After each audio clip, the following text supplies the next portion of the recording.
Good morning.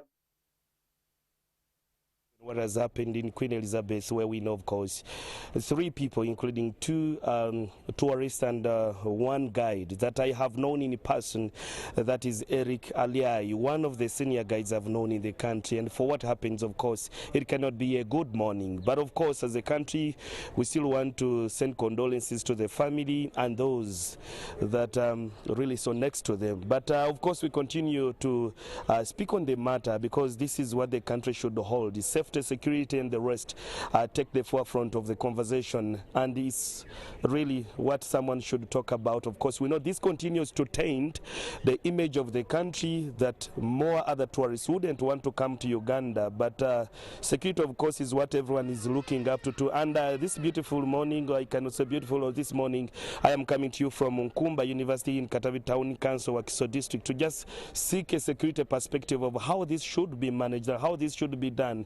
And I am going to speak to the professor, who is a peace and security expert with international relations, to just give us a perspective of what really should be done as a country to show that we are on or in control of what really happened. And Professor Solomon Asimwe, thank you for joining me on Morning at NTV. Yeah, thank you for having me, NTV. Yes.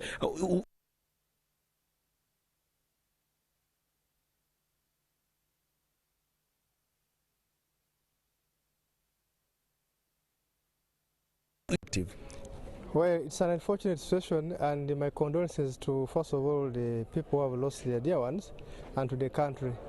At this time, what we should do as a country is to join our state, join our government in not accepting the fear that has been created. Terrorism really means causing fear, general fear in the population, to, of course, to gain a political objective, and that's what they aimed at. So we should really come together and to assure, the government should give assurance to the nation, to the international world, that indeed we are on top of things. This is just an isolated incident, that our forces on the ground, they can really take all measures to not have this to happen. I am looking at an international image of the country for what is really going on. Everyone would think that Uganda is unsafe, because even the president recently talked about this. Well, Uganda may not be real and safe. As I've told you, a terrorist just needs one action like this one, an incident to succeed, for him to have benefited, and he will have actually succeeded. But doesn't mean that the country is ungovernable, the country is insecure, because I think our security is on top of things. But this can happen anywhere. You can be surprised.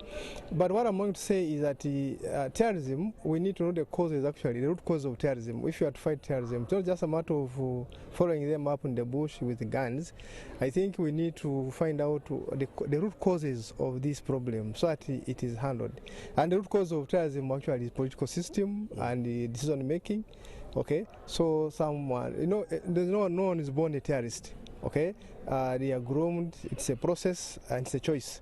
But they may be wrong, corrected. They may think the political system is not good to them. Maybe it has injustice on them.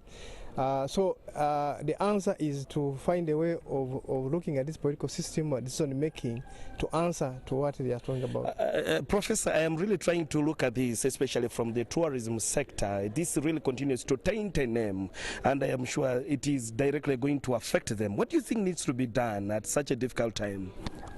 Yeah, of course, as I've told you, they have already aimed, they have achieved what they want. It's an economic sabotage. Once tourism is a very delicate industry. Anything like this scares off people. So it is up to now the government to assure the tourists, to assure all our visitors that this is just an isolated incident. We can continue protecting the country. They can come.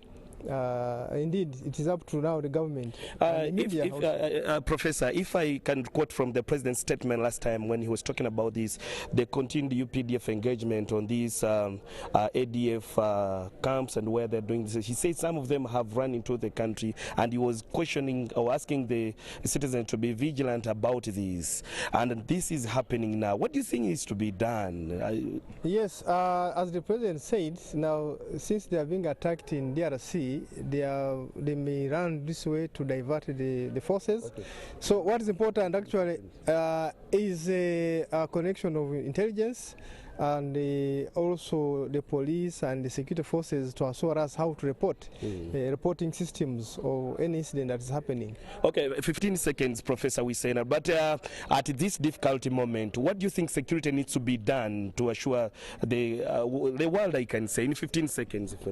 The security, what they should continue doing what they are doing by assuring us and by deploying, by increasing on intelligence, okay, and the reporting systems so that people know how to report, how to detect these things before they have happened. Okay, Professor, for time reasons, we'll leave the conversation here, but thank you really for making time to give us your perspective on this matter. Thank you very much, NTV, for having me. Well, Professor Solomon Asime just giving us his insight on the matter. Really on a sad day, sad news we have for a country, but we hope, of course, security will be on top of this game and assure the rest of the world that Uganda generally is safe, or safe not for with an exception of an incident that happened, but also continue to follow up on what transpires in the day. But for time reasons, I want to get the conversation back to the studio. Good morning.